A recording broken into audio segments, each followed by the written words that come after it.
Now, in some cases, there are deliberative processes, that you do need more time and reflection, but in Lean world, it's like, well, let's make an improvement, and then we'll come up with some new ideas and keep going. We're not going to wait until forever to make an improvement until we have the answer in 3 or 4 years.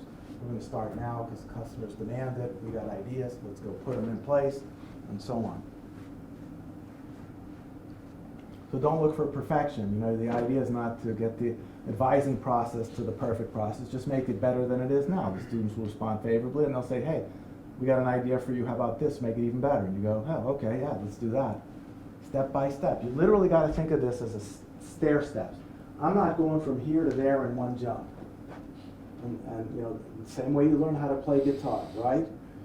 2 or 3 notes at a time. You put together 6 notes. You put together 13 notes. Blah blah blah. Before long, you can play, okay, 1,200. let's take advising. We have a situation here in which we have a proposed new way to do advising, which is very controversial because a lot of people don't think it's going to make a difference. And suppose it fails, and it's likely to fail given. Can we try something else? So you try something else. But isn't the energy to try something else going to be dissipated if you keep failing? There seems to have been no application of scientific method before the answer was proposed. Oh, there you go. Right. Okay. So Right, we don't really understand the problem to begin with. It's vague, it's unclear. We think it's this, multifaceted. but it's something else, right? Or you didn't involve the subject matter experts, which in this case are advising, And when I say it, I mean like the students. For me in manufacturing, when I'm trying to deal with an issue, I go straight to the shop floor, to the actual operator, because if I have an issue with a quality problem, it's not about me trying to figure out on my own. It's about me trying to figure out with the individual that I'm trying to help. So in this case, like I said, voice of the process. I did that yesterday in my operations management class, and I haven't had such good student participation on any topic.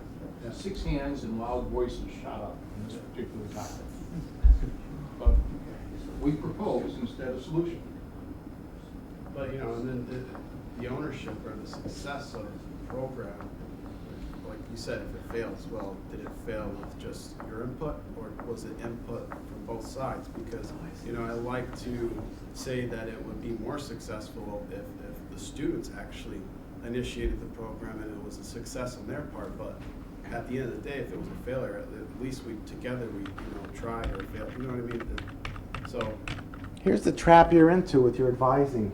You got the answer, the one best way, as opposed to, advising needs to meet some sort of criteria in terms of, satisfying the student. How do you do that? Well, I'm sorry. I'm kind of torn because I was an academic advisor for Eastern for a little bit, so kind of reinforcing the whole principle of what's the root problem.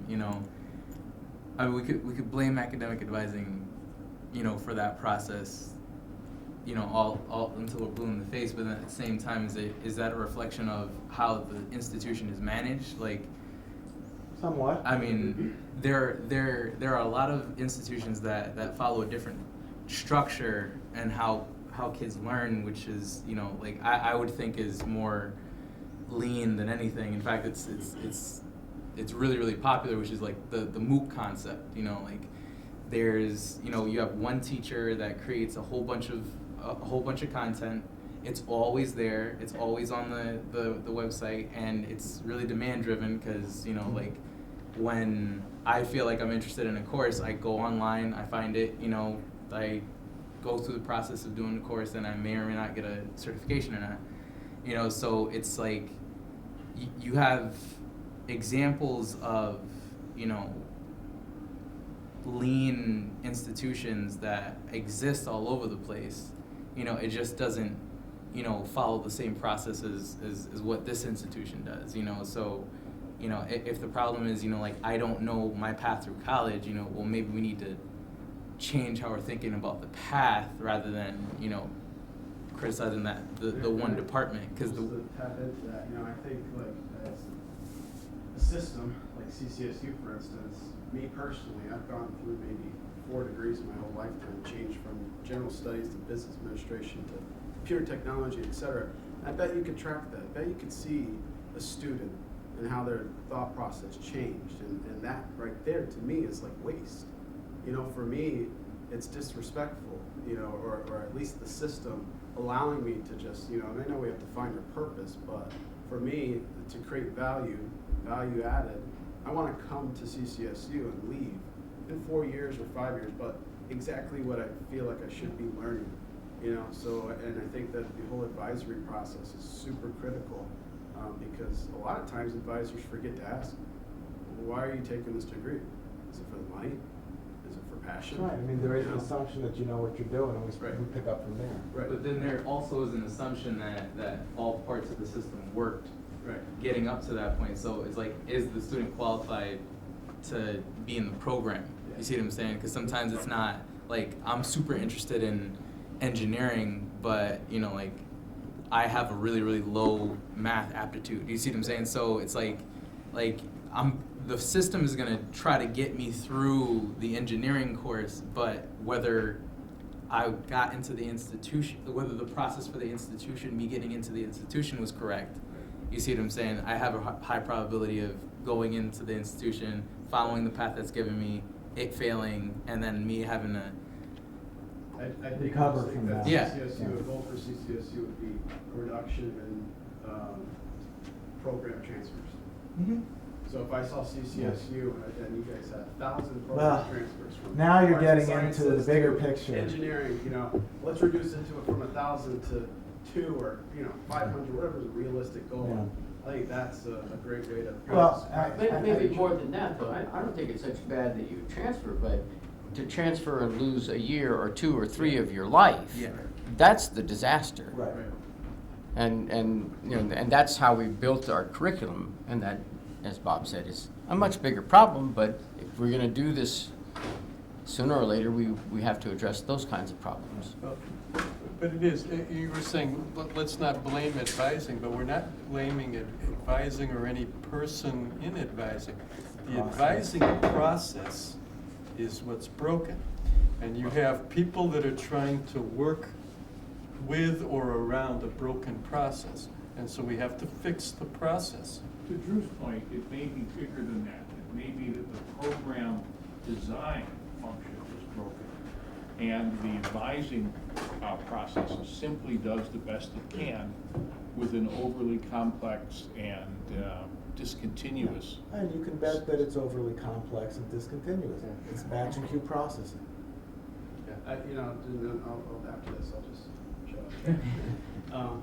I think that if you're gonna do a lean management MBA program, to your point, you had said that all instructors and professors should go through some sort of training, you know, so that if you're gonna initiate this, every person, normally like Six Sigma, you could say they're gonna be certified white belt, green belt, black belt, but maybe it's a Kaizen No, it is certification, Kaizen. you know. Trust me, So- Kaizen is the transformative Yeah, so experience. every professor that I walk into an MBA program should at the very least have CCSU Kaizen certification.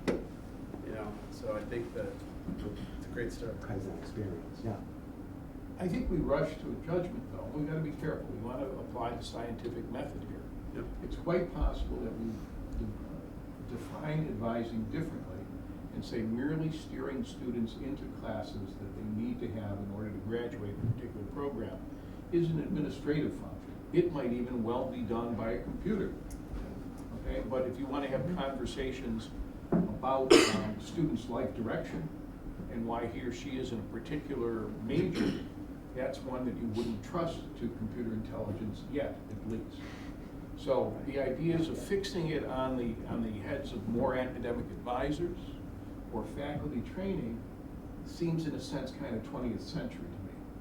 And we might have smart algorithms that would say, look, according to the registrar, it's the same thing you get in the degree evaluation, except it interprets it and says, here's what you need to do, and these things can fit. The difficulty in keeping faculty members, 50 of us, up to date on the latest changes in the curriculum, so that we can all give correct advice, are not to be underestimated. Right. We went on this 2 years ago, we did this. Yeah, well, it went to the Council of Deans, in fact. Yes, it did. And there it stopped. Yeah, that's why I said that there's a bigger picture here with university administration. But you want to try to do things that are within, or you want to do things that are within your control, and not worry about that which is outside of your control, which is people above us. Okay? Not to close it down, but this has been one, I want to thank both the host and the speaker. This has been one of the great discussions I've heard here in a number of years. Thank you very much. You're welcome. Okay, that's a wrap. Let's go get it. There's Put more on our to come. Let's put on our pajamas and get some hot chocolate. There's more to come next week. Yes,